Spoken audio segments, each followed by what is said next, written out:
Hello, this is Gary Seal, the TrueKind Consulting Group. I wanted to continue my talks about negotiation with a brief discussion about emotions that are involved in a negotiation. Let's talk about 3 or 4 of these that may come into play that you can use and some you want to avoid. The number one thing I would say that is very common in either a sales type of approach or in a negotiation is this whole concept of fear, which means the punitive effects of not having this product or agreement in place to take care of future issues. This can be legitimate. However, if you drive it home too frequently and with too much emphasis, it can backfire on you. So I would say be careful about using that even though it is legitimate. Now, there are a couple of things that I would definitely say we want to avoid but come into play. Number one is hate or revenge, a revenge factor. This is a very poor way to do business. It makes for some very poor, not very logical decisions and burns bridges behind us from the standpoint we just have set a precedent for ourselves with this concept. It's clear and evident to everybody. You're really not hiding it in the way you conduct yourself. So I would say cut that one loose. Don't get involved with it emotionally, mentally, logically.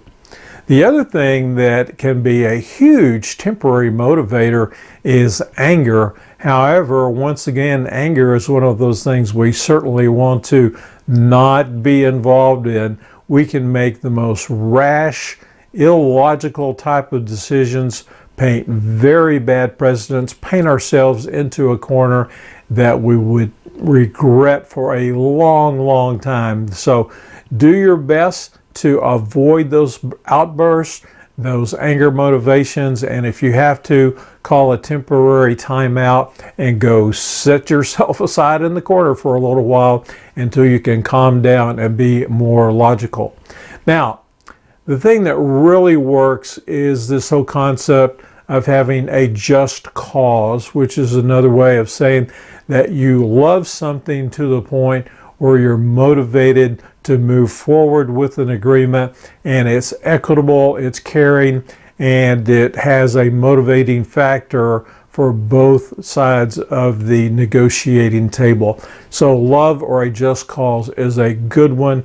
It undergirds your entire discussion and is a great one, a great platform to build any type of discussion on.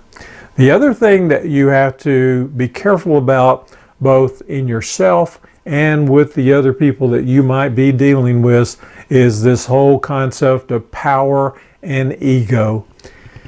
That particular situation is really always somewhat ugly.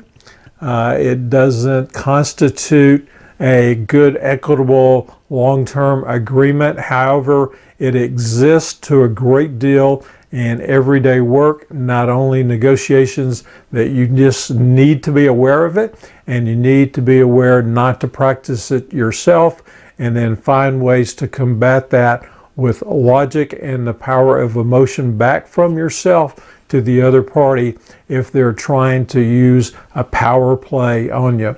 So those are some of the things: the fear, hate, anger, love, revenge, and control. There are emotions that play into everyday life and negotiations. Use them, avoid them, and take advantage of the human emotions that you have to serve the other party and come to an equitable agreement.